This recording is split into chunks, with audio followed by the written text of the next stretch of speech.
And we are going live. I am Drew Martin, the host of the SBR Betting Roundtable. We're with you every day, or every Wednesday, 9:30 a.m. Pacific, 12:30 p.m. Eastern time. We got the roundtable here.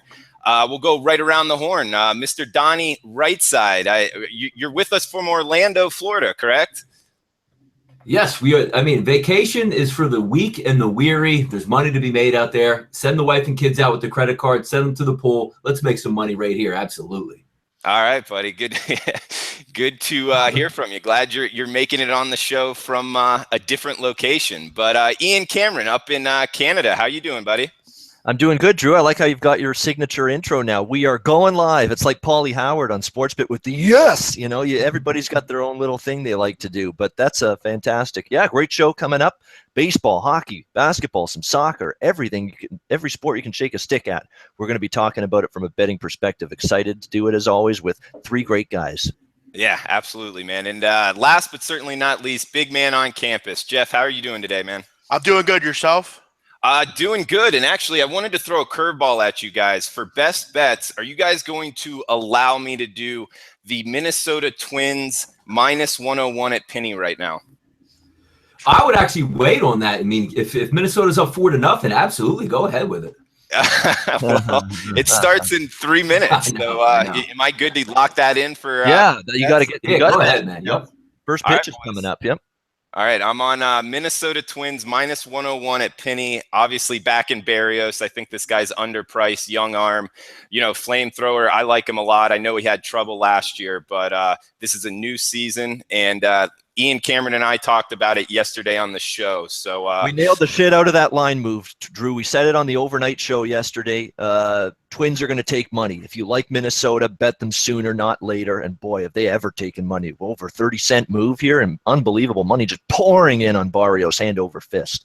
Yeah, absolutely. So you can get them right about even money right now. So that will be my best bet today. And we will be back with Donnie, Ian, and Jeff's best bet to come. But guys, let's get right at it. The MLB card. Let's get right into bet on and fade teams. What are we liking going forward this week? Anything different than last week? I'll do a team to fade first. Baltimore Orioles. This team has lost 8 of 11. They have a weekend series coming up against the Houston Astros. Then they get 7 in a row against the Yankees and Boston Red Sox. And I'm going to tell you right now, and again, I'll probably get a lot of shit for this like I have for the Buster Posey stuff, but their bullpen's not any good. I'm sorry. I'm not going to come out and say it. They have no one in that bullpen right now. And other than Zach Britton, going forward, I'm not really too concerned about it. Brad Brock's been bad this year. Darren O'Day's been bad this year. Michael Givens has been horrible. Some of the slop they're throwing in there that belongs in AAA, they just don't have a bullpen right now. It's not very good. Their starting pitching's been okay, but I don't think there's anyone other than maybe Dylan Bundy or Chris Tillman long-term that I'm that concerned with. There's no ace on that staff right now, probably, from a long-term perspective. They're hitting a lot of home runs, which is good, but you look at on-base percentage, 22nd. They are hitting a lot of home runs, which is normal from them. They've been very good at home, but right now they are in a poor streak. This shows about what's going on right now. And over the next week or so, even 2 weeks, I'm going to continue to probably fade them. They go on the road, like I said, to Houston. That's going to be really tough. Right now, I'm not a big fan of the Baltimore Orioles. And Donnie Rightside knows. I bet them pretty much every game at home. Last night, I bet against them. I liked the Twins last night. I'm not very high right now in Baltimore. Yeah, so you're in agreement with my best bet, I guess, huh? Today, I got to be honest, I am not. I think I've seen everyone and anyone on Minnesota.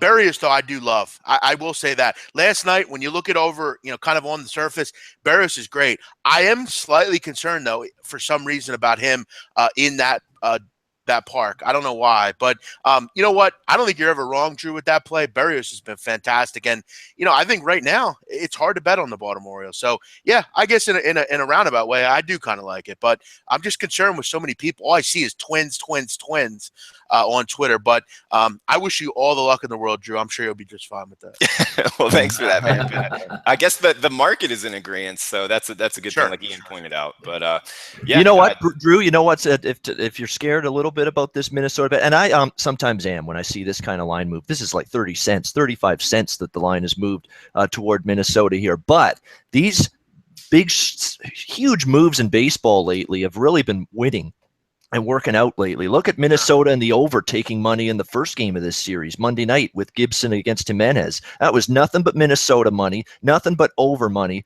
Minnesota and over cashed in with ease in that game. So sometimes those big sharp line moves, you get a little worried about them, but sometimes they come through. No, you're right about that. I mean, they've definitely been coming through. That hasn't been a problem. I know, in April it was tough, but in May, it's been coming through like crazy. If I could quickly, I'll just get out my team to back. The Colorado Rockies. I mean, again, maybe I'm just kind of jumping on this bandwagon right now. And, again, how they'll play long term, I don't know. But right now, they've won 7 of 10. They got 2 more games against the lowly and worst team in the majors, Philadelphia Phillies. You look at, they get St. Louis at home coming up back in Coors. Their pen has been very good. Greg Holland is in the back end. And I'm going to say one thing right now. I have a weird feeling this team will be similar long term to maybe a Kansas City Royals. Maybe this is a team that for 1 year, they might go and dominate. They might go and they have the lineup. They have a lot of similar bats, good big bats. They get runners in. They have an okay rotation, not anything to write home about. They have the ability at that park to kind of have a little bit of an advantage. They're getting and becoming to have a really good bullpen. They're a good road team, really good road team. I think long term, the Rockies right now, I mean, they played really good lately. I like what they've done on the road, and I didn't ever say they were a horrible team on Saturday, do you, Patrick? I'm not sure what you're watching. But right now, I'm going to back them. And over the next couple of weeks, I'm going to look to back them. I like what they've done lately. Okay, so Jeff, like what? They're around 15 units profit, I believe. Do you think they end the season over 15 units or under 15 units? I think they'll probably end in the season above profit. I don't know if it'll be 15 units, but again, they have an interesting advantage in that ballpark that not many other teams do. And this year, last year, I mean, their bullpen was just a mess. This year, they've kind of locked it down a little bit of a way. I mean, on the road, their ERA is like 2.4, which is, I mean, fantastic. And they have a lockdown closer, which Greg Holland, they haven't had a guy like that. So, right now the Rockies, and maybe it's just because they're crushing the Phillies, and everyone looks a lot better when you play the Phillies. But long term, I mean, in that division, I think Arizona will kind of come back to earth. I think it's going to be the Dodgers and Colorado, probably long term here. All right, good stuff, big man. Hey, what about Donnie Rightside? What are you thinking for bet on or fade? Yeah, I mean, looking right now, I'm going to take it right back to my hometown. It's the Philadelphia Phillies. Jeff and I have communicated a lot over this measure. He brings them up every week. It's funny. It's because it's the easiest marker. And again, we're going to get into the point in just a little bit, pitchers to back, which is the biggest anomaly in baseball, which I've talked about the same pitcher over and over and over, which we'll get into. But if you're betting on the Philadelphia Phillies here as a side, just burn your money right now. Bad starting pitching, bad bullpen, and nobody can hit, and especially hitting with runners in scoring position. The last 2 nights, my big ticket wagers have been on the over in the Phillies games versus the Rockies. Same total both nights, 8.5 and 8.5. Both went over. One I needed a little bit of luck on. Last night closed out in the 6th inning, which was nice. I was able to enjoy the rest of my evening. But if you just take a look at the Phillies itself, when one thing is going right, the other is going wrong. They get awful starting pitching yesterday. 6 innings, 8 earned runs, and then the bullpen inexplicably comes in and shuts it down 6, 7, and 8, or excuse me, 7, 8, and 9. So that was hilarious to begin with. Bullpen over the last 7 days, a 5.40 ERA and a whip of 1.5. Base runners all over the place. Somehow last night they ended up getting away with that, so they didn't even sink. If you're betting the Philadelphia Phillies right now on the season, an underdog most of the time, the return on investment is negative 21%, 4-16 through May. People a lot of the times, like Jeff, text me back, going back to the well last night. It's not even about, fellas, capping the Philadelphia Phillies. It's the other team. The other team should be able to get the over each and every night, it seems, against the Phillies just by going up there blind. If Charlie Blackmon played against the Phillies 150 times a year, he'd be, more home runs than Babe Ruth. Fade the Phillies over. It's a money-making machine right now. Boom, you heard it from Donnie Rightside. All right, fade the. Hey, Donnie. Yeah, what's up? Over the last 2 weeks, you and I, how many times do you think we bet against the Phillies? I mean, honestly. We're just taking the Phillies total. It's almost like stealing. You have a bullpen. And, Jeff, how many times have we text it's 2-0 in the 5th inning? And I say, Jeff, just wait. 6 through 9 is when the fireworks start, and it always does. Like, I don't care who pitches for the Rockies today. It could be anyone. The worst pitcher in history.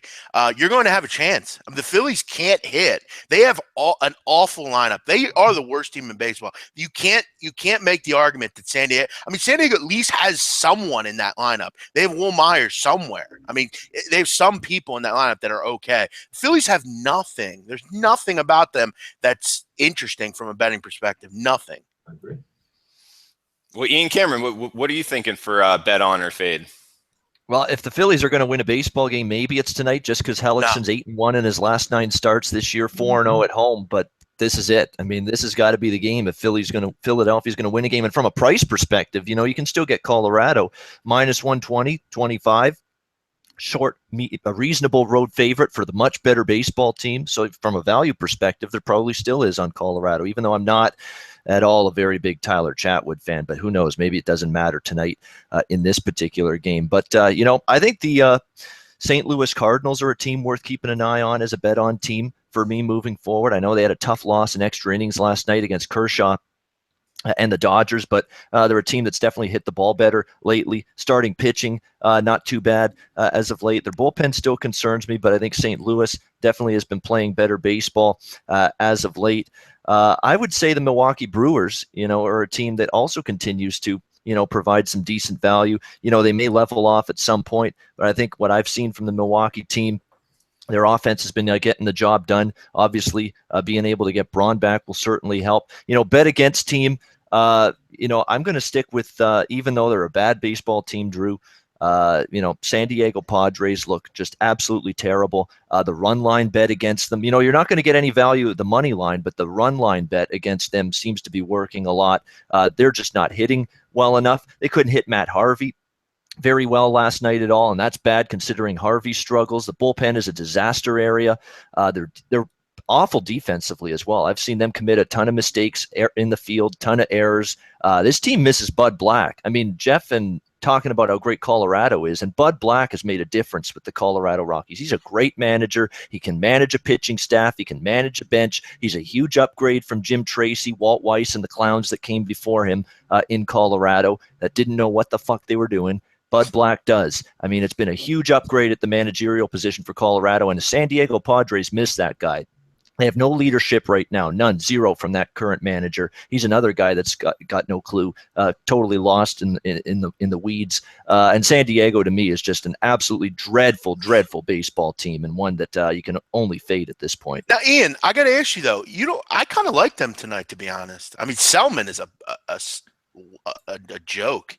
I mean, Selman has no business on a major league mound. Yeah, tonight Kozart's been okay, I think. I mean, for the most part. I mean, but again, I mean, it is the Padres at the end of the day. But Cozart, oddly enough, has bedeviled the New York Mets lineup too. I believe New York Met hitters are collectively just barely above 200 team batting average against him in career starts in the past for Cozart against the Mets, against current members of the Mets. But so yeah, I mean, tonight could be that spot for the Padres. In long term, obviously, I'm talking about the Padres being bet against material. But tonight, yeah, there's no way I can lay a price with the Mets and Selman. Selman's a bet against pitcher for me, has been all season. I'm not convinced this little time off he's had has fixed his problems. So yeah, that's definitely a game where if you're going to look towards San Diego, maybe in one spot tonight, maybe with Cozart. Twitter legend Jared Cozart, Donnie. Yeah, exactly. I know where you're going with that one. You know where I'm going with that one. Speaking of sports betting, what, Jared Cozart? Is that where you're going with that? Yep. Yeah, he was fucking around with Ghost Fade Killer. He was one of the guys on Gambling Twitter. He was during the offseason, he was asking him to be his tout. I mean, he was a big sports bettor, and he was under investigation by the MLB because the kid saved all his screenshots, and then Cozart deleted his profile, and he acted like it wasn't going on. But yeah, Cozart's a big bettor from what I understand. Yeah, but I mean, how about even out of his background on that too? Yeah. Wasn't he just betting on college basketball though? He wasn't betting on baseball, right? I believe he was betting on the NFL, college basketball. I don't think he was betting on baseball. It was the off season. It was like in like the winter. So again though, I think they have to do an investigation nonetheless to just kind of make sure. But yeah, he was That Now, goes if to the you're killer guy, though. the ghost fade killer guy, like why wouldn't you use that to your advantage? Obviously, Well, knowing Jared Kozar knows a lot of people in Major League Baseball. Right. Why wouldn't you get friendly with him? And a degenerate gambler, I don't even care if he was gambling or not. People like to talk like, hey, man, my man's going on the mound tonight. Let's just say Selman's on the mound tonight. He's got a blister on his left pinky finger that he's going to throw tonight, and this is going to be a lot of trouble. Like, people talk. Why not use it? Connection to your advantage. Yeah, but Instead, Ghost, put it out there. that's the kind of guy he is. He was always kind of a trolly guy, so it doesn't surprise me. He wasn't smart enough to use something like that to his advantage. But he's not even on Twitter anymore. I think he did something stupid, so he's not on anymore. But Scott Weaver, what's happening? Scott on the chat box. Welcome in, buddy. Yeah, but about that Zach Kozart situation, I remember when he screenshotted that out, I was like, what an idiot, man. I mean, just Talk about drawing attention, yeah. Yeah, but I didn't, like Donnie said, that would have been the really smart thing. What did you gain from diming him out on Twitter? Like, well, that's really cool. You did that to him? I think the reason behind him doing it was he got a lot of exposure from like Deadspin and different places. And, at the end of the day, all these people care about is Twitter follows. So for him, he just wanted to be that guy that, was the whistleblower and because he was on Deadspin, he was on all sorts of different media outlets, but they really painted him in a bad picture anyway, Ghost Fade. So it didn't really benefit him. I would have done what you guys are saying. I agree. Keep him, kind of on the wraps, chat with him, see what you can get out of it. I wouldn't put it out there. No way. Yeah, no way. Well, guys, I guess we should hit on some bet on or fade pitchers. I'll go with Volquez going tonight. I think that this guy's all over the place. Trouble finding his command in the strike zone. Looks like the market's on it a little bit. 10-point move towards Sonny Gray, who I guess you can make the argument for or against Sonny Gray. But yeah, Volquez, I'm definitely looking to fade going forward. Are you guys looking to back or fade any pitchers going forward?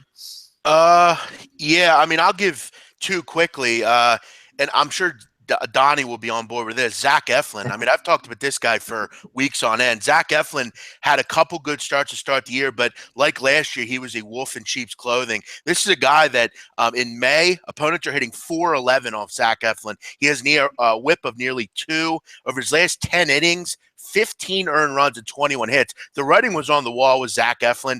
He was getting very lucky in starts, similar to Nick Pivetta, which I pointed out. Both those two have had major luck in a couple of their starts this year. Zach Eflin is not good. He's not going to be good long-term. He's a guy you should fade long-term because he's on a horrible team with a bad bullpen and just inept coaching. You talk about inept coaches. Pete Mackanin, I mean, doesn't have much to work with, unfortunately, but he's had some odd issues as well. Dylan Covey as well will continue to go down that run.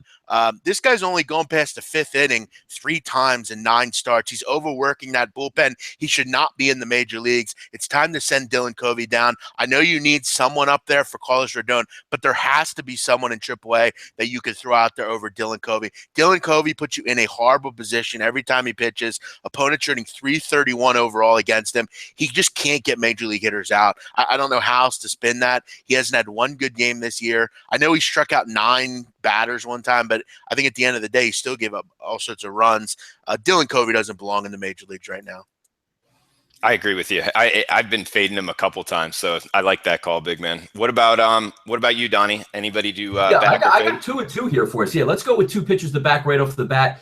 And, one of my sayings always is sometimes you got to lay down with some fleas to come up with some winners here. That's Jeremy Hellickson. I mean, it's already been stated on the show. 9 starts. The team on the Phillies is 8-1 overall, plus 9.1 units if you're backing it. Hellickson's going to be on tonight versus the Rockies. If you want to make some money, do you put your money on the Phillies? Me, being a professional or trying to be a professional in this situation, you're supposed to take Hellickson here. I'm not taking Hellickson. I'm not going to get down with the Phillies because unless he goes out and goes maybe 7-8 innings of one earned run baseball, I can't back him right now, even though those numbers tell you to do so. The second guy, we brought up multiple times. What's up, Jeff? Plus, he left his start last time with that back soreness. So yeah, I saw the undisclosed coming up too. So you even have a little bit of backstory on that. I agree. Second one, looking to back. This one's a little bit easier. You're getting a good price every time he's out here, and for some reason, I don't know if he's paying off his teammates to help him out. That's Joe Ross down in Washington. 4 starts, 4-0. Now his run support is slipping. It's getting a little bit less each and every game. But let's go over it. It's 23 in his first game he got, 15 in his second, 14 in his third, and 10 in his last start.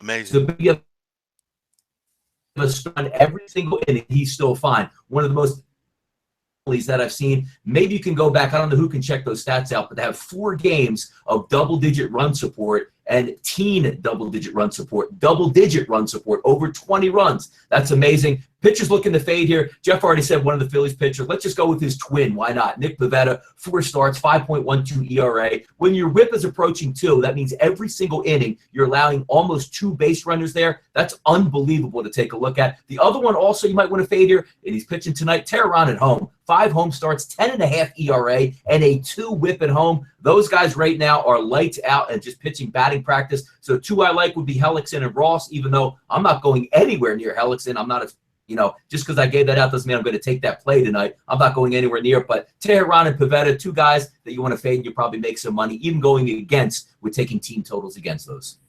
Donnie, I like that Tehran one because he was a splits guy that had a good home record and good home numbers in the new ballpark. For whatever reason, maybe it's the mound, maybe it's the backdrop, whatnot. It hasn't translated to the Yeah, Drew. I mean, take a look at his last start that he had. I mean, he's going against a Toronto team that basically threw up the white flag in that game and says, we don't even have really a starting lineup. We'll just see what happens, and hopefully we don't get to a fight and we get out of here. And they raked him over the coals. So, pitcher, I'm not anywhere near backing at home at this point. Yeah, absolutely. Joe Ross has 15.5 runs of support per game. 15.5. I mean, 4 games. That's amazing. I've never seen Browns don't even score that, man. Yeah, Jeez. I've never seen anything like that. That's amazing. Ian, you want to? I'll let Ian. I have one pitcher to back, but I'll let Ian go. No problem.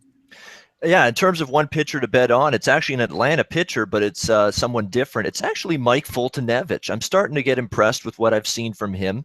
He's sort of reined it in a little bit. He's really starting to get some swings and misses, has been able to deceive opposing hitters, get a lot of feeble swings at the plate against him, and starting to pitch a little bit better as of late. That's a guy to keep an eye on and a guy that's going to fly under the radar in terms of the prices that are going to be attached with Fultonevich on a game in and game out basis. A pitcher to fade for me, and this is really a good one, I think, and one I'll be really looking to dive into because you're going to get some good prices to fade this guy based on his reputation. It's Johnny Cueto of the San Francisco Giants. I am seeing some very concerning signs with him, declining peripherals, less of a swinging strike rate. He's getting hit hard a lot. He's given up a lot of doubles, home runs, extra base hits, a lot of line drives. He's given his hard hit contact really has gone up this year, Johnny Cueto. And you are still going to get some pretty decent prices to bet against Johnny Cueto because of his reputation as being a top-tier arm in the past with the Kansas City Royals and with the Cincinnati Reds.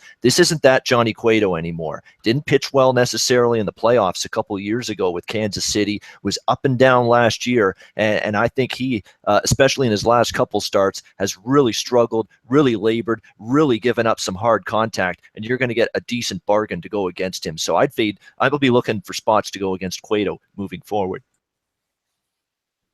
Okay, good stuff, Dean. And Big Man, what was the last one you had?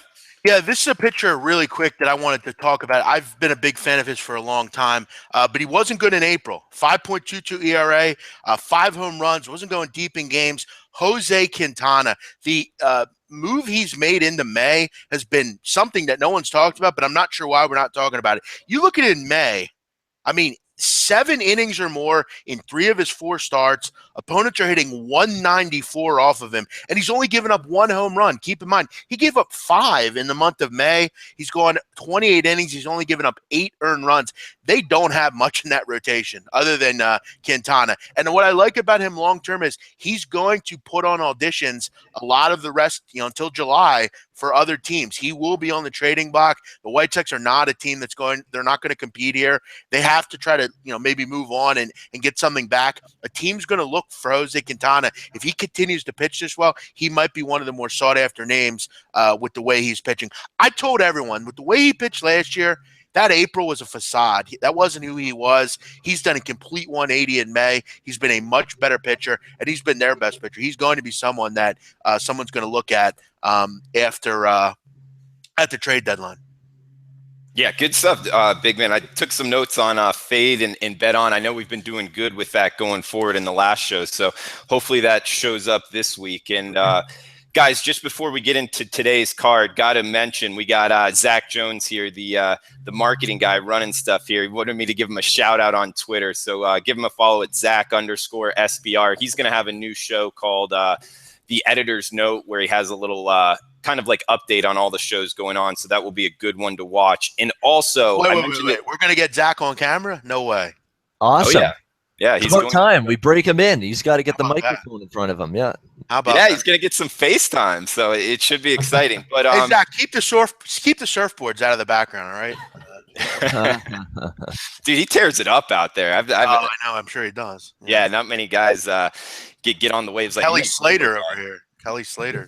Yeah, I don't know about that level, but he's pretty good there on the waves. But I did want to mention it last week. The SBR contest for June, we got it up. It's called the MLB June Bet Points Contest, and Bet Points can actually be turned into Amazon gift cards or any type of gift cards to like restaurants near you, stuff like that. So you can actually get stuff out of that, and also we'll be giving out t-shirts, SBR t-shirts. We're putting up new logos, stuff like that. So it will be a really good contest to get in. We only have 23 members right now. I believe either the top 5 or top 10 will all get swag and be getting, I guess, prizes back. I'll be in it. I think Ian, Donnie, Big Man. Not sure if you guys have committed, but hopefully you'll be in. And also, whoever wins it can have a segment here on the roundtable with us if you want. And if you don't, then we'll move on to the number 2. So we'll get you on here for 5 minutes, maybe more,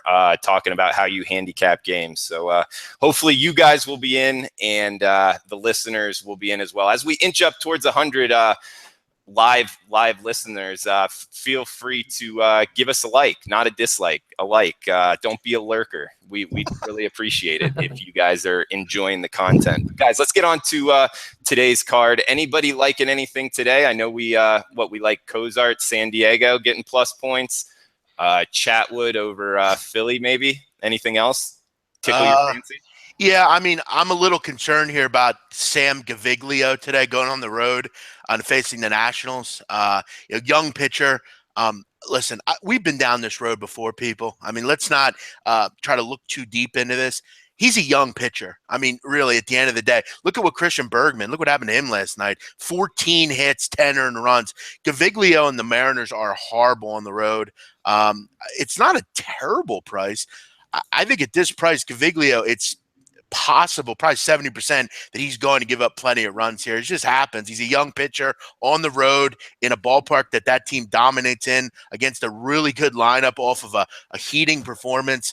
It's hard to imagine that Sam Gaviglio, in his second start, I know in his first start, he was really good. I mean, he shut down the White Sox, but again, the White Sox are a little bit different than the Washington Nationals. Again, that was at home as well. He was in the confines of his own ballpark. His family was there. Probably, he had probably a really nice homecoming. But I know Roark's not been very good lately. But I mean, it's hard to imagine Gaviglio goes on the road in his second start and pitches well here. And that bullpen, we've talked about, the Mariners are an absolute mess.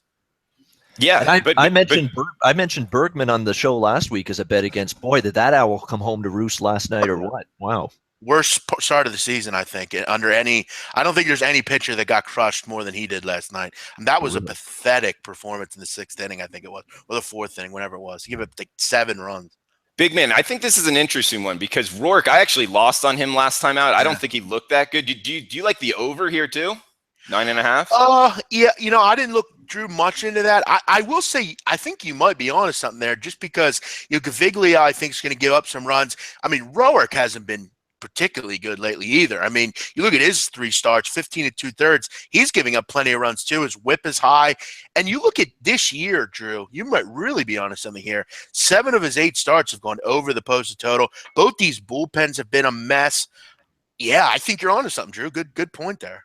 Yeah, it looks like the market's on it too, up from 9 to 9.5. But yeah, I think both starting pitchers definitely have question marks, and both bullpens, even the Nationals, their bullpen isn't such great shakes. Hey, before we get to the rest of the card, I have a question for you guys. Maybe just one word answer. Who finishes second in the NL East? The Marlins. I'm actually going to go with, I think the Mets, actually, once they get their lineup squared away and get it a little bit healthier, I don't see anything out of Atlanta or the Phillies. And I think the Marlins are probably going to be sellers at the trading deadline. So I'm going to go with the Mets finishing second. What would my price be on the Braves? Like, what would that price be? I consider that. It's an impossible choice, but that's what I was going to go with, Atlanta.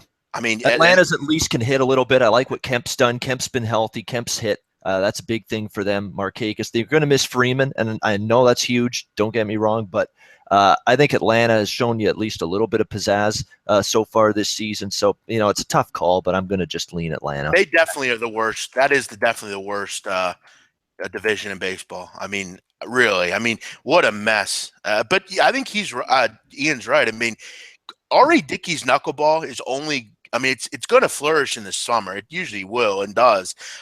Tehran, I'm sure he'll get it figured out at home. Fulton Avits, who Ian mentioned, and their lineup's decent. I mean, eventually, Freddie Freeman, will come back at some point, I would imagine. But yeah, and Ender Inciarte's been huge for them. He's been a Brandon fantastic Phillips. surprise. Yep, Brandon Phillips. Yep. Yeah, I would take Drew. Honestly, I think the Marlins will continue to. I mean, they can hit. They have a good lineup. They just have a tough rotation and bullpen. But I guess I'll honestly say the Braves. I mean, that's a tough question. I don't know who I would go with either. It looks like in the chat box we got Tomar, Guan White liking the Braves, Robinson liking the Braves, and I have Atlanta over team total, over season win total, I should say. So that's another reason I'm hoping they finish second. What was that price at, Ian? I got it at 71.5, I believe. Yeah. I got it before it moved a bit. It moved up into the mid 70s. So I got in on that early. Okay. Yeah, probably because how bad the NL East is. You're getting a good price on that. I always get a joke out of the NL. I mean, Washington, they don't even have to play the season. They're going to come in first place. It almost reminds me a lot of, if you equate it to football talk, the New England Patriots playing in the AFC East with three of the worst run organizations over the last 15 years. An automatic first round bye every single year without even sweating. It's amazing. Yeah, that's a good point. Hey, one thing I do want to say, something that pisses me off about sports betting. Can we not talk about a game in the top of the first inning? I mean, it's the first inning. I know I have an issue with that sometimes, but again, I do it because it's a reverse psychology thing. When it's you guys ought to see the text messages that go back between me and the big man. The Phillies and the Rockies go 0-0 in the first inning. It's like, I'm out. I can't watch anymore. This game's done. But it works. I love it. I love it. Yeah, it does. Right? It always works, man. I'm telling you.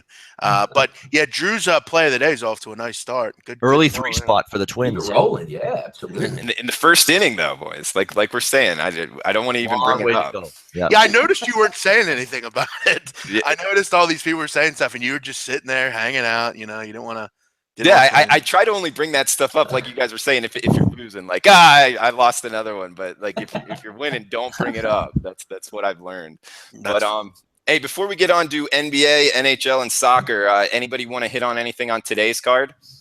In the MLB? I'm sitting here down in, Disney World having a good time in a Fantasyland Dream Park. There's a Fantasyland game here that starts at 6:10 p.m. Eastern Standard Time, and that's Trevor Bauer laying -200. I'm not saying take it either way, but just looking at that, I had to rub my eyes and just say, what are we doing here in baseball anymore? That's just one that stuck out, saying I'm going to lay 2-1 like it's Kershaw. I have no idea where that line's going. Yeah, I agree with that. Same number. On the same wavelength. And Donnie, you and I bet against him last time when he played Oakland.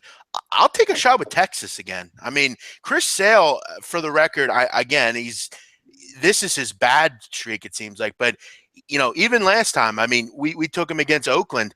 He has been a little hittable lately. You look at his last 20 innings, he's given up 9 earned runs, ERA over 4. So that's not necessarily Chris Sale like.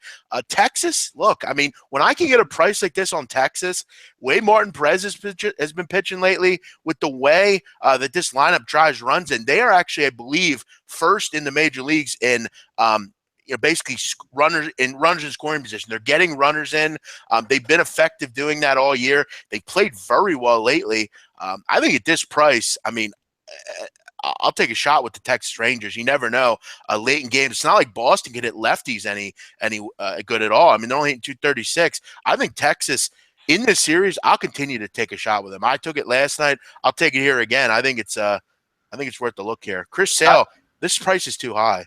Yeah, I took a look at Texas last night, and I'll have something on Texas tonight. That price, given the current form of the team, is outrageous. I said this on the overnight show. The starting pitching matchup's factored in, and it's factored in too much to that line. Current form-wise with these two teams, Boston has been up and down, inconsistent, mediocre baseball from them for 2 weeks. Texas has been one of the hottest teams in MLB for the last 2 weeks, 12-2 in their last 14 games. That's enough to get involved at +2 whatever it is now on Texas. Absolutely. Yeah, you can get what, almost plus 250 on Texas with Perez. Yeah, he's not bad. Yeah. I like that play. Anybody want to get anything else in before we move on? Yeah, going back to the Reds-Indians matchup, I'm on the over in that game for something. I mean, it's already moved. I completely agree 1,000%. I know Donnie brought that game up. Bauer's not very good. He's even struggled at home this season. That's not good at all for him. 6.88 ERA. But I don't trust this Luis Alberto Bonilla very much here for the Cincinnati Reds. He's got a 6.38 ERA this season in 2 starts. Look at the runs allowed. 13 runs in 18.1 innings. He's walked 8 batters in 18.1 innings. That's a big-time problem for me. You look at these 2 bullpens. Look at last night, Carrasco and Garrett, 6.1 and 5 innings out of them.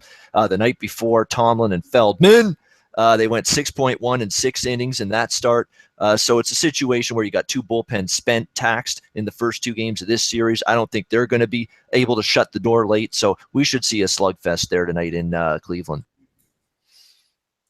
Yeah, the guy Bonilla, he was 27 and he made his first start in MLB, right? I actually bet on him last time, took the loss, and I just taking that long to get to the majors is a question mark in itself for like a Dominican kid, I believe. So, yeah, that was. You know what? Oh, and Julio Teheran, we talked about it with his struggles at home. I mean, what's his ERA? Over 10 now this season at SunTrust Park. Yep. 10.5 at home. Yeah, thanks, Donnie. 10.5 at home.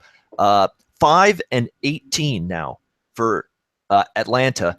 5-18 in Julio Teheran's last 23 home starts. That goes back to last year. You got to look Pittsburgh, if anything, as a plus price dog there. I'm not a big Trevor Williams guy. That's the one concern I have. But Pittsburgh will be in pocket for something from a betting standpoint for me. Okay. Hey, Julian.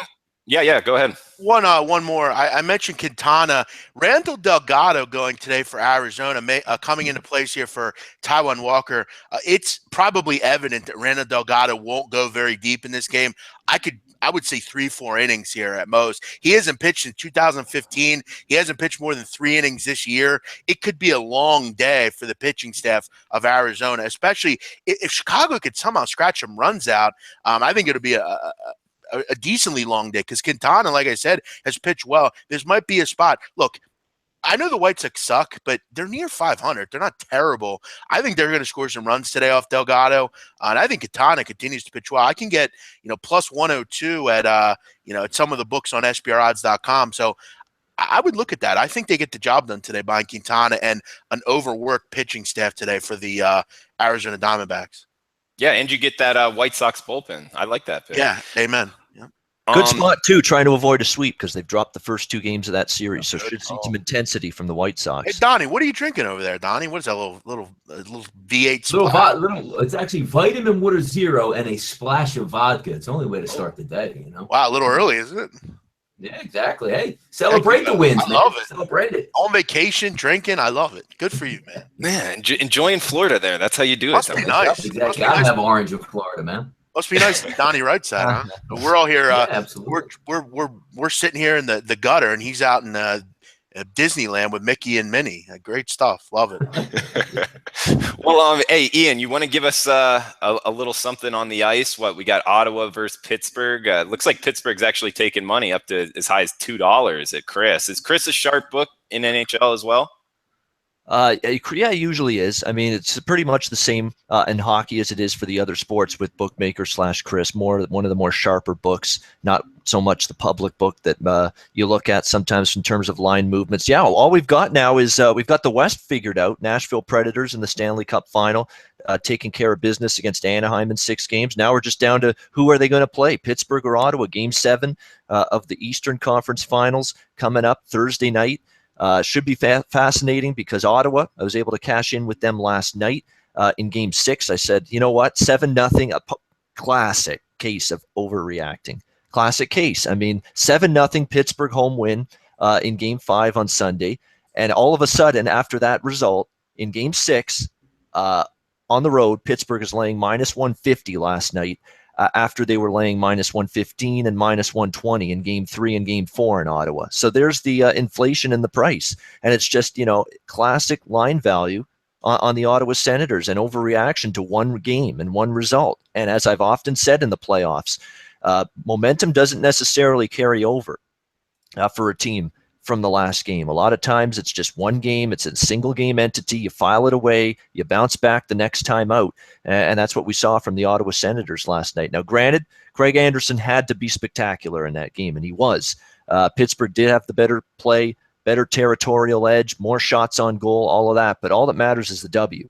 And Ottawa was able to get that. They got the huge game-winning goal in the third period from Mike Hoffman, a blistering wrist shot past Matt Murray, labeled at top corner, top shelf where Mama hides the cookies, as Rick Jenneret, the Buffalo Sabre announcer, says. So great win for Ottawa, showing resilience again. They have still yet to lose 3 games in a row here in the playoffs. Now they get a game 7 in Pittsburgh, and I'll tell you what, I'm not laying a minus 200 price with Pittsburgh.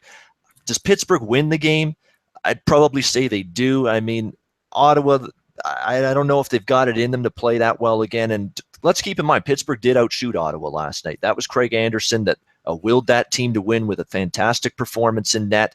Can he do it 2 games in a row? He's going to have to be just as good, if not better, if they're going to win a game 7 on the road in Pittsburgh. But my early lean is you take a shot with Ottawa at the plus price, maybe just a small shot, or you leave the game alone. I do think it's going to be a close game. It's going to be competitive. It's not going to be 7-0 Pittsburgh like it was the last game in that building in game 5. And I also think over the total of 5 is the way I have to look. When it's a game 7 and the total is at 5, you could easily get a push or a win out of that over, because you're going to have a team, if they're down by a goal or 2 in the third period, pulling their goalie, protect sometimes earlier than normal, and that's going to leave you maybe 2, 3, 4, even 5 minutes of time with the goalie out, and a chance for an empty net goal, maybe even 2 empty net goals. So it's very difficult for me to wrap my head around betting an under when the total is a flat 5 like it is for this game. So I would probably lean a little bit over the total, game 7 on Thursday night there. Okay. Ottawa, Pittsburgh leaning over the total. Looks like that's catching a little money as well, up to minus 140 juice on that. So yeah, it's moving. Yeah, market's in agreement with you. But I guess Donnie and Big Man, before we get to best bets, you guys want to hit on anything in the NBA or the soccer pitch? I actually wanted to quickly discuss something one of the listeners pointed out about Duke being preseason number 1. Yes, college basketball is something that never sleeps for me. I'm always looking at the future. I just recently made a bet on Duke at 9-1 to win next year. Look, you look at what they lost. They lost a ton last year, but if you look at what they've done in recruiting, they now have a lot of defined roles in this team. Last year, no true point guard. So what do? They go out and get the best point guard in the recruiting class. They got one of the better big men in Wendell Carter, got Gary Trent as well. They got Grayson Allen coming back. He'll be allowed to play more of that shooting guard role that I think he'll flourish in. They did lose a lot, but they now have some more, they're more a role-based team now. They have guys that aren't just kind of doing their own thing. They have, a great coach, clearly, in Krzyzewski. They're kind of on, kind of that. They didn't have a great season last year, not obviously one for Duke standards. That's one I'm looking at. Again, college basketball never sleeps for me. I'm always looking towards the future. I already can't wait for next year. But I did want to point that out about what one of the listeners said. I agree. I mean, very good. Michigan State's going to be good. Arizona, Kansas. I'm already looking forward to next year, Drew. Soccer today, and I'll actually give this as my best bet. This is my favorite play on the card today as far as in any sport. You are getting some sharp money coming in on Ajax in the Europa League final. For anyone that doesn't know about what the Europa League is, it's basically the second European tournament. The Champions League is obviously the biggest, which will come up in a week or so. But this is the second tier. Whoever wins this goes to the Champions League automatically. And what Manchester United has done, they've totally given up on their season. The Europa League final is what they've concerned themselves with. If they do not get into the Champions League, they will not have any postseason play next year. No Europa League, no Champions League. Jose Mourinho is truly, and he made it clear, he is putting all his eggs in one basket. They have been resting people for weeks. They totally gave up on the Premier League. And I'm going to tell you right now, if he loses this game, he may be on the chopping block at Manchester United. You cannot just throw a season away and put it all into one game. That's why, though, with him, he's such a fantastic coach in finals. He's one of 11 of 13 finals in his career. They have put all their eggs into one basket, and I think in this game, they're the better team. They're the better group long-term. They've won so many things. Ajax is a good team. They're a young team. They'll play well in this game. They might nick a goal, but I think Manchester United's too strong. They have to get into the Champions League. It's important for signing people long-term. You want to be able to put that Champions League thing out there and say, here, come play with us. Come play with us, Antoine Griezmann. We'll give you 100 million euros. Come play with us. You'll go to the Champions League next year. And they've done it with injuries. I think they have the better players, the better overall group. I think they get the job done here in 90 minutes. You can actually get it right around even money. I sent it out, I believe, at -106, but you can actually get at 5 dimes plus 102 on this game. I'm all into Manchester United in this game. Plus, we would be remiss if we didn't talk about the off-the-pitch things going on in Manchester. Obviously, this team, it's located in Manchester. They're going to rally around what went on, the heinous things that went on a couple days ago. How can they not? They're going to be well recepted here. They're truly a world type of team. A lot of people root for them. I love Manchester United in this spot for a multitude of different reasons. Okay, and big man, just for like the more Sure. I guess recreational soccer bettors, that's Manchester United. Is it about even price, and do they have to win in 90 minutes? Yes, they would have to win in 90 minutes. After 90 minutes doesn't mean anything to anyone unless you take Manchester United to lift the cup. So that means after everything, after penalties, after extra time, after everything, they lift the cup. I'm not particularly concerned. I think they get the job done here in 90 minutes. I think they put Ajax away. Ajax kind of reminds me a little bit of Monaco, if we remember Monaco this year. A lot of good players. Just I'm not sure they're ready to compete right now on level with some of these type of teams. And plus, they're in the Dutch division. The Premier League and the Dutch division, totally different. So, yes, you would have to win in 90 minutes. If you have a draw, if it's 1-1 after 90, you would lose. They have to be winning after 90 minutes for your bet to cash. And that's the way I'm going here in this game. Okay, so you got Manchester United just to win the game, and what was the price on that? The current price, I got 107. However, currently for anyone that hasn't bet it yet, you can actually go to 5 dimes and get it at plus 101. Okay, plus 101 at 5 dimes on Man U. Yeah, Sounds you know what? good. From a psychological and an emotional perspective, that's a good point about the Manchester bombing the other day during the Ariana Grande concert. That's just a terrible incident, awful thing that happened there. If you're Manchester United players, coaches, you want to represent your city with pride, with dignity, and go out there and play a hell of a game today. I would want to do that anyway if I was a player on that team. So we'll see if we get that from them today. And it's funny, the other team they're playing here, there's a city just outside of Toronto, about half an hour away. Ajax, Ontario, AJAX, spelled the same way. So for months and months, I've been calling them Ajax. And then my soccer buddy I'm talking to the other day says, "What are you talking about? It's not. You don't say it that way. It's Ajax." So Ajax. There you go. I actually got a lot of shit on the soccer show. I called him Ajax because over here, we pronounce things differently than they would. So for me, it would be Ajax. That's how I would pronounce it. But yes, they put me in a place quickly and called him Ajax. So yes, we were both on that end, Ian, I think. Yeah, all right. It's good to know someone was with me on that little snafu. But that's good. Yeah, Ajax, Ontario. It's about half an hour outside of Toronto. Great little town. Nice. Love it. All right. Well, you guys want to hit on anything on the hardwood in the NBA, Donnie or Big Man? I think I don't have much on the NBA. I just have my standard line that when the NBA started in the playoffs, can we just get to Golden State, Cleveland? We're almost here, so we'll have a lot of fun over the next week. I don't know if Big Man has a play or not that he's looking at. Go ahead, Big Man. Yeah, not yet. I mean, I don't even, I didn't even look at the line for tomorrow's game. I am interested though in the at championship odds. I mean, you can get Cavs at plus 240 at this point, which I think's decent price. They're not going to beat the Warriors, so I wouldn't bet it. But for anyone that asked, I know Peter Loshek and I were talking about that the other day. 2.4 to 1. I mean, Golden State at minus 263. I think, like Peter said, I think you're going to see a lot of big bets on Golden State. Cleveland's looked a little vulnerable at times in this series against Boston. They'll win tomorrow. I think they put it away in Game 5. It'll be a nice atmosphere, but I think Cleveland will prevail and get it done tomorrow. And both teams will have a little bit of rest before the final start, which I think we're all looking forward to here. My only comment on the NBA for the roundtable is let's get to the finals. I'm sick of this shit with the conference finals. Enough already. Let's move on. Yeah. Well, the NBA, I don't think the NBA wouldn't mind getting past Game 5, maybe on to Game 6, but I agree with you, Ian. Are you foreshadowing something there, Drew? Or I don't foresee betting on the NBA for me. I'm not going to start right now, so stick to what you know. I didn't know But, if you were, like, saying maybe like we would have some ref shenanigans or something. I am, and not saying we wouldn't. Sure. But No, I as far as I'll go. I hear you on that.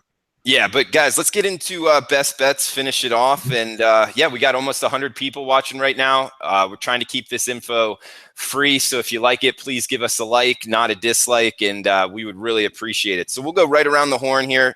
Best bets, we got Jeff, big man. You can find him on Twitter at Jeff Nadeau. He is on Manchester United plus 101 at 5 dimes. Is that correct, Jeff? That's correct. Okay, cool. I already gave out Minnesota. We got real quick. I'll just wrap it up here. Catch me every night. You always catch Donnie Wrights at me every night, but this week with Peter Loshek, we've been having some fun. We had some interesting conversations last night about porn and all sorts of stuff. So if you want to chat about that, feel free and come chat with us. But I do miss my friend Donnie Wrights, who's having some fun down in Disney World. So look for us on Friday. I'll be on with the right side of campus.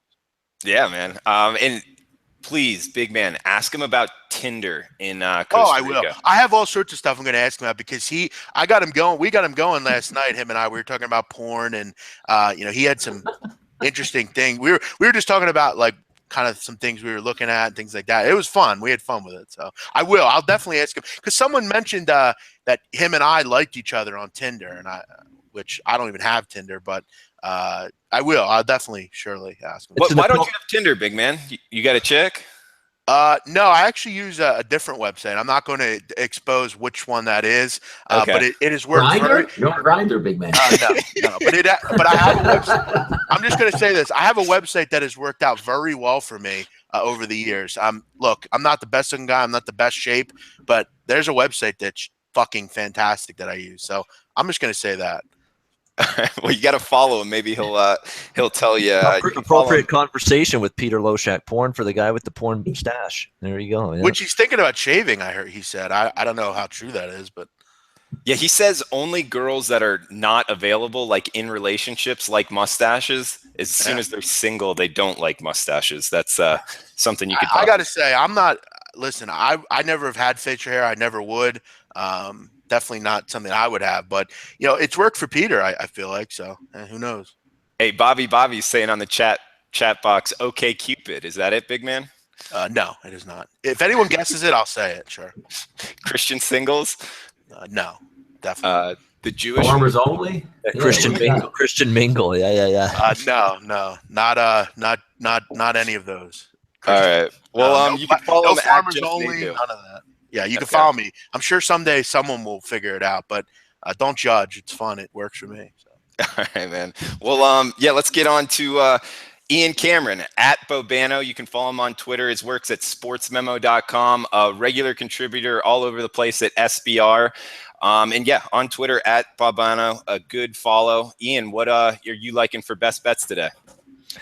We're going to go Tampa Bay Rays, a team we talked about on the roundtable last week. I did as a bet on team, and I like the spot for them here. They've lost the first 2 games of this series against the LA Angels. They're taking on tricky Ricky Nolasco here, who's a guy that I don't think his peripherals match what he has done so far, especially in his last 3 starts. You're going to see 2.84 ERA on the surface. Wow, that looks fantastic. Just amazing.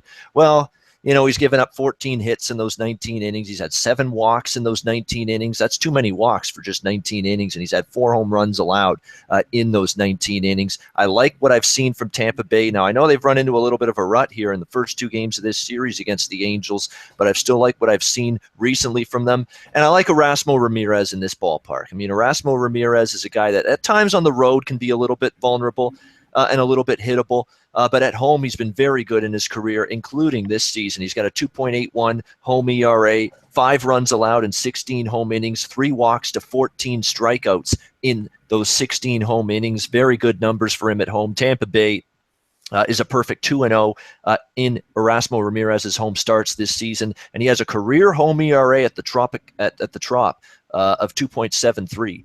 So he's pitched very, very well in this ballpark, Ramirez. He's probably the right guy on the mound in this spot, believe it or not, considering his success here at Tropicana Field to stop this little mini losing streak that Tampa Bay's had. And I certainly don't trust Nolasco. You can get me a decent price here. I'm going to use minus 107 at the Greek with Tampa Bay. That'll be my best bet. Tampa Bay minus 107 at the Greek. Best bet for the round table this week. I like that, Ian. And you got, find it minus 107 at the Greek, or looking at the SBR odds page right now, it's minus 108 at 5 dimes as well. So those would be your two best prices. But last and obviously not least, Donnie Rightside, what you got for us for best bets? Actually, you can find him on Twitter. Great follow at RightSideVP. His work at DonnieRightside.com, and obviously all over the place here at SBR. Great show with Big Man on Campus. So, Donnie, what do you got for us for best bets? We've been slaying pretty well so far with team total, so we're going to keep everything in that same wavelength. Yesterday was Houston team total over 2, was minus 145. That one started out very well, got us the win. I know it was a little bit juicy there. A lot of people had 2.5, but still was able to get that one over. If we take a look right now at what we're looking for, and I don't know if did I lose connection here? You guys still got me? Yeah, you're good. Good, perfect. All right, let's take a look today. Now we're gonna, since I'm on vacation, we're gonna take it, into Disney World a little bit here. You see this thing right here? This allows you to get into the park and use what they call a fast pass. That means that there's a line over here. You swipe this, you get right to the front of the line, similar to the base path strategy that we're going to take today. The team total that I'm going to wager, I'm not going to give it away, but let's go over some numbers here. The pitcher I'm going against right now, we're going to take a weighted on-base average. Maybe a newfangled term. Most people don't know it, but it's not, just going up and getting a base hit. I already know where he's going here. It's what you do with your base hits here. Weighted on base average for the pitcher I'm going against today. And if you don't know the scale, if a 320 average with your weighted on base is good, 320, 0.320. At 400, that's off the charts, like you hit the lottery, the progressive jackpot, or the Powerball. The pitcher I'm going against versus right-handed batters today is at a 419 versus hitters, a 419. The limit actually goes to 400. He's above the limit. At home, 0.461. Nobody on base, 0.378. Runners in scoring position, 363. First time through the order, this pitcher, 0.358 versus every batter he faces. The last time through the order, which is the third time, we're only picking on a first 5, 0.452.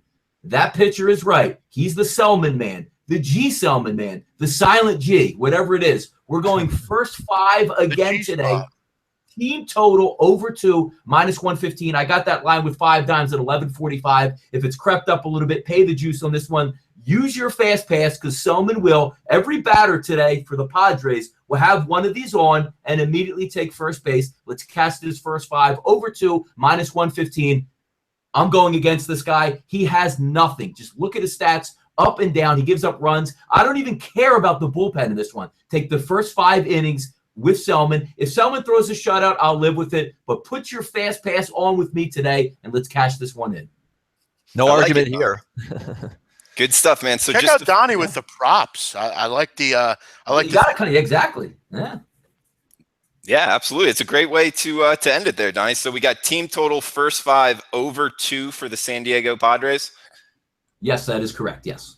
All right, buddy. Good stuff. And hopefully we continue the best bet record. I know we're doing pretty well. So, thanks, guys, for contributing. Thank you for watching. Anybody got any last words of advice? Yes, I do. Philadelphia story. Shout out to him. I'm not sure if he's listening. I don't know. Sharoon Thomas did 24 years for a murder he didn't commit. He was exonerated yesterday and released. Shout out to that guy. 24 years. For something he didn't do. You see it all the time. It's something that has to be fixed in this country. Shout out to him. He's coming home. So shout out to Sharon Thomas. All right. Good way to end it. And get your best bets in. For Donnie Rightside, Jeff Nadeau, and Ian Cameron, I'm Drew Martin. We'll see you next week at 12:30 Eastern, 9:30 a.m. Pacific. This is the SBR Roundtable. Good luck, everybody. Good luck. Take care, folks.